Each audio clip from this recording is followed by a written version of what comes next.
கொசு உற்பத்தி அதிகரிப்பு, தண்ணீர் தேங்கி இருப்பது உள்ளிட்ட புகார்களின் மீது 48 மணி நேரத்தில் நடவடிக்கை எடுக்க வேண்டும் என்று தமிழ்நாடு அரசுக்கு சென்னை உயர்நீதிமன்றம் உத்தரவிட்டுள்ளது. சென்னையில் கொசு ஒழிப்பு நடவடிக்கையை மேலும் தீவிரப்படுத்த உத்தரவிடக் கோரி விஜயராஜா என்பவர் வழக்கு தொடர்ந்து இருந்தார். இதனை விசாரித்த நீதிமன்றம் தண்ணீர் தேங்கும், கொசு உற்பத்தியாகும் பகுதிகளை அடையாளம் காண 4 வாரங்களுக்குள் விரிவான ஆய்வை மேற்கொள்ள வேண்டும் என மாநகராட்சிகள், நகராட்சிகள், சுகாதாரத்துறைக்கு உத்தரவிட்டார்.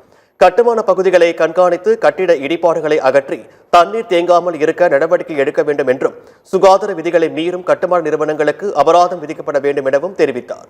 வீடுகளில் பூந்தொட்டிகள், மேற்கூரைகளில் தண்ணீர் தேங்காமல் இருப்பதை பொதுமக்கள் உறுதி செய்ய வேண்டும் என்றும், தண்ணீர் தேங்கி இருப்பது, கொசு ஒழிப்பு தொடர்பாக அளிக்கப்படும் புகார்கள் மீது 48 மணி நேரத்தில் நடவடிக்கை எடுக்க வேண்டும் எனவும் உத்தரவிட்டது.